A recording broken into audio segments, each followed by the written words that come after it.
Hello everybody. इस video में हम टुलिप्स ऑक्सफोर्ड की बुक है, इसका चैप्टर 5 ह्यूमन बॉडी, ठीक है, इसको पढ़ेंगे। Okay, human body. अब यहाँ ह्यूमन बॉडी जरूरी नहीं है, कोई भी बॉडी जो है वो किस चीज़ से बनी होती है? सेल से। किसी भी एनिमल की बॉडी जो होती है वो किस चीज़ से बनी होती है? सेल से। जैसे कि एक घर जो होता है वो ईंटों से बना होता है, जैसे एक एक ईंट जुड़ती है तो एक दीवार बनती है ना। उसी तरह से ये ईंट जो है, एक घर की जो एक ईंट होती है वही एक बॉडी का सेल होता है, ठीक है। उस एक बॉडी का एक सेल जो होता है एक दीवार की एक ईंट के जैसा होता है, ठीक है। यानी एक एक ईंट जुड़ती है तो एक दीवार बनती है। उसी तरह से एक एक सेल जुड़ता है तो एक टिश्यू बनता है, ठीक है। और बहुत चार दीवारें जुड़ती हैं तो क्या बनता है? एक कमरा बनता है। उसी तरह से बहुत सारे टिश्यूज जुड़ते हैं तो क्या बनता है? एक ऑर्गेन बनता है, ठीक है। और बहुत सारे कमरे, एक कमरा, किचन, टॉयलेट, बाथरूम, रूम सब जुड़ के क्या बनते हैं? एक घर बनता है। उसी तरह से बहुत सारे ऑर्गेन्स मिलकर क्या बनाते हैं? ऑर्गेन सिस्टम बनाते हैं। क्या बनाते हैं? Organ system. ओके, अब ध्यान से सुनो। एक सेल होता है यानी एक ईंट, एक दीवार होती है यानी एक टिश्यू, बहुत सारी ईंटों से मिलकर बनती है एक दीवार, यानी बहुत सारे सेल से मिलकर बनती है एक टिश्यू, ठीक है। बहुत सारी दीवारों से मिलकर बनता है एक कमरा। तो उसी तरह से एक ऑर्गन जो होता है बहुत सारे टिश्यू से मिलकर एक ऑर्गन बनता है। अब बहुत सारे कमरे, छोटे छोटे कमरे अलग अलग पर्पस के लिए यूज़ की जाते हैं, उनसे मिल बनकर क्या बनता है? एक घर। उसी तरह से बहुत सारे अलग अलग ऑर्गन्स जुड़ते हैं और क्या बनाते हैं? एक ऑर्गन सिस्टम बनाते हैं। ओके, अब ऑर्गन जो होते हैं, कुछ इंटरनल ऑर्गन होते हैं, कुछ एक्सटर्नल ऑर्गन होते हैं। इंटरनल ऑर्गन जो है हमें अपने आँखों से दिखाई नहीं देते हैं, जैसे ब्रेन, हार्ट, लंग, किडनी, स्टोमेच। इनके बारे में हमने सुना है लेकिन हमने अपनी आँखों से इनको अंदर अंदर देखा नहीं है, ठीक है। और एक्सटर्नल ऑर्गन जो सबको दिखाई देते हैं वो हैं eyes, nose, ear, head, legs, ठीक है। ऐसे ही टंग और भी होते हैं, यही जरूरी नहीं कि इतने ही हैं। जितने भी नज़र आने वाले हमारी बॉडी पार्ट्स में जितनी भी चीज़ें हैं वो हमारे एक्सटर्नल ऑर्गन्स हैं, ठीक है। अब एक्सटर्नल ऑर्गन में स्किन भी है, स्किन, टंग, ऐसे बहुत सारी और चीज़ें जो मैंने यहाँ लिखी नहीं है। तो जितना भी तुम्हें और बॉडी पार्ट्स दिखते हैं वो सब क्या है? एक्सटर्नल ऑर्गन है। और जितने भी बॉडी पार्ट्स जो हमारे बॉडी के अंदर है, कवर्ड है, वो इंटरनल ऑर्गन्स है, ठीक है। अब इंटरनल ऑर्गन्स में लीवर सबसे बड़ा ऑर्गन है। Liver is largest organ in internal organs, ठीक है। और एक्सटर्नल ऑर्गन्स में सबसे लार्जेस्ट होता है स्किन, ठीक है। Skin is the largest external organ of human body और liver is the largest internal organ of human body, ठीक है। अब क्या आता है? Organ system. ऑर्गन सिस्टम क्या होता है? A group of organs. एक ग्रुप ऑर्गन्स का, जैसे मैंने बताया बहुत सारे रूम, उनको मिलाकर एक घर बनता है। उसी तरह से बहुत सारे ग्रुप्स जो होते हैं ऑर्गन के, उनको हम जोड़ देते हैं, मिला देते हैं और वो सब एक साथ मिलकर काम करते हैं एक टीम की तरह। तो उस ग्रुप को क्या कहते हैं? ऑर्गन सिस्टम कहते हैं, ठीक है। ऑर्गन्स के वो ग्रुप जिसमें सब मिलकर एक स्पेसिफिक फंक्शन करते हैं, स्पेसिफिक वर्क करते हैं, ठीक है। उस सिस्टम को हम कहते हैं ऑर्गन सिस्टम। हमारी बॉडी में बहुत सारे ऑर्गन सिस्टम होते हैं, जैसे कि स्केलेटल सिस्टम, ठीक है, जिसमें हमारे बोन्स आती हैं। मस्कुलर सिस्टम, जिसमें हमारे मसल्स आते हैं। नर्वस सिस्टम, नर्व्स वाला। डाइजेस्टिव सिस्टम, जिसमें कि हमारे माउथ है ना, स्टोमच, इंटेस्टाइन वगैरह सब अलग अलग ऑर्गन यूज़ होते हैं, सब कलेक्टिवली काम करते हैं, ठीक है। रेस्पिरेटरी सिस्टम, जिसमें हमारे लंग्स होते हैं, विंड पाइप होती है, नोज़ होती है, ठीक है। ये सब हमारे कलेक्टिवली काम करते हैं, सब मिलकर काम करते हैं और फिर एक क्या बना देते हैं? ऑर्गन सिस्टम बना देते हैं, ठीक है। तो सबसे पहले हम लेते हैं स्केलेटल सिस्टम।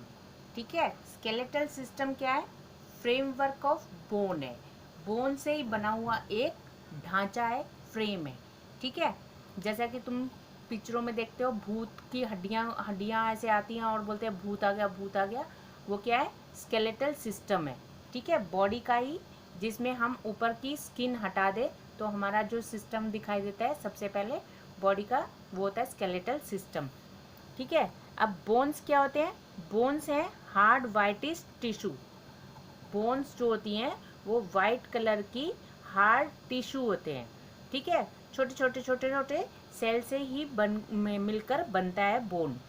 ठीक है, अब एक न्यू बॉर्न बेबी जो होता है, जब बेबी जन्म लेता है तब वो उसमें कितने बोन्स होते हैं? 300 बोन्स होते हैं। लेकिन जैसे जैसे बड़ा हो जाता है वो एडल्ट ह्यूमन बीइंग बन जाता है, बच्चा जब बड़ा हो जाता है तो उसकी कितनी बोन्स हो जाती है? 206 बोन्स हो जाती हैं। ठीक है, कुछ बोन्स जो एक्स्ट्रा बोन्स थी उसके पास, वो क्या होती है? वो जुड़ जाती हैं। ठीक है, एक दूसरे के अंदर फ्यूज हो जाती हैं और वो जुड़कर एक बोन बना देती हैं। अब बोन का फंक्शन क्या है?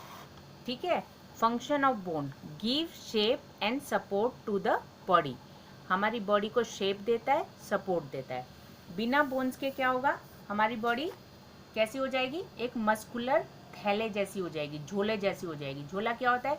उसके अंदर कुछ सामान नहीं हो तो ऐसे हम डालेंगे तो वो इकट्ठा होके एक जगह पे गिर जाता है। ठीक है, उसका कोई क्या नहीं होता?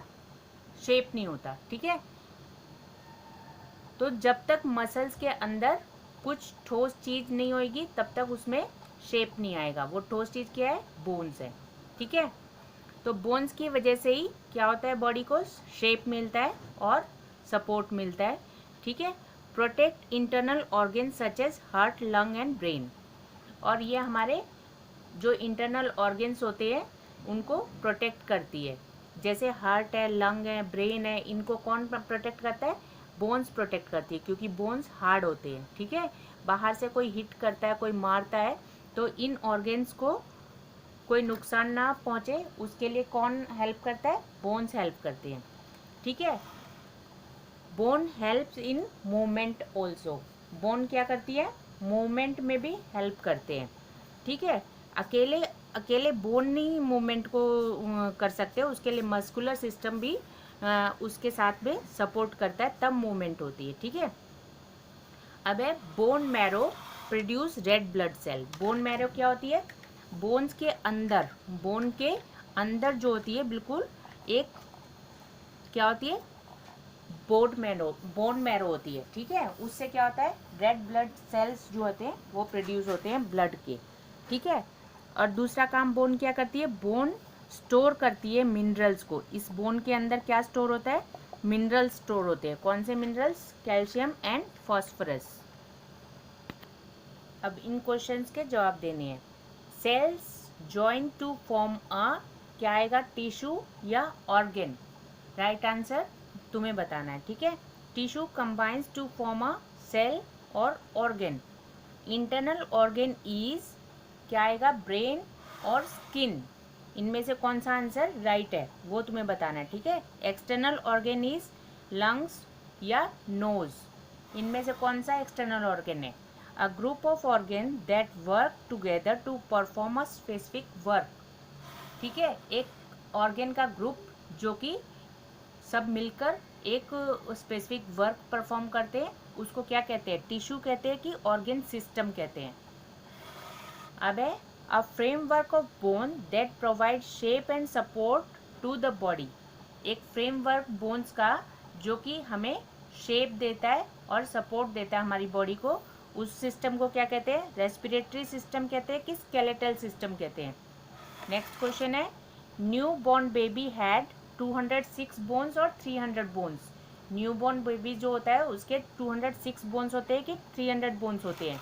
और an adult human being had, और बड़े इंसान के अंदर कितने बोन्स होते हैं? 206 बोन्स होते हैं कि 300 बोन्स होते हैं? इनके आंसर तुम्हें ऐसे लिखने हैं, जैसे क्वेश्चन नंबर 1 उसका आंसर अगर ए है तो ए लिखो, क्वेश्चन नंबर 2 उसका आंसर बी है तो बी लिखो। इस तरह से क्वेश्चन नंबर 3 का आंसर जो भी तुम्हें राइट लगता है क्वेश्चन नंबर 4 का आंसर जो भी तुम्हें राइट लगता है ऐसे तुम्हें कमेंट बॉक्स में लिखना है, ठीक है, जिससे मुझे पता चलेगा कि इससे मेरे वीडियो से तुम्हें कुछ समझ में आ रहा है या नहीं आ रहा है। अब नेक्स्ट वीडियो में हम स्केलेटल सिस्टम को डिटेल में पढ़ेंगे, ठीक है, और आगे मस्कुलर सिस्टम के बारे में भी मैं बताऊंगी। Okay, subscribe, share and like my videos. Thank you.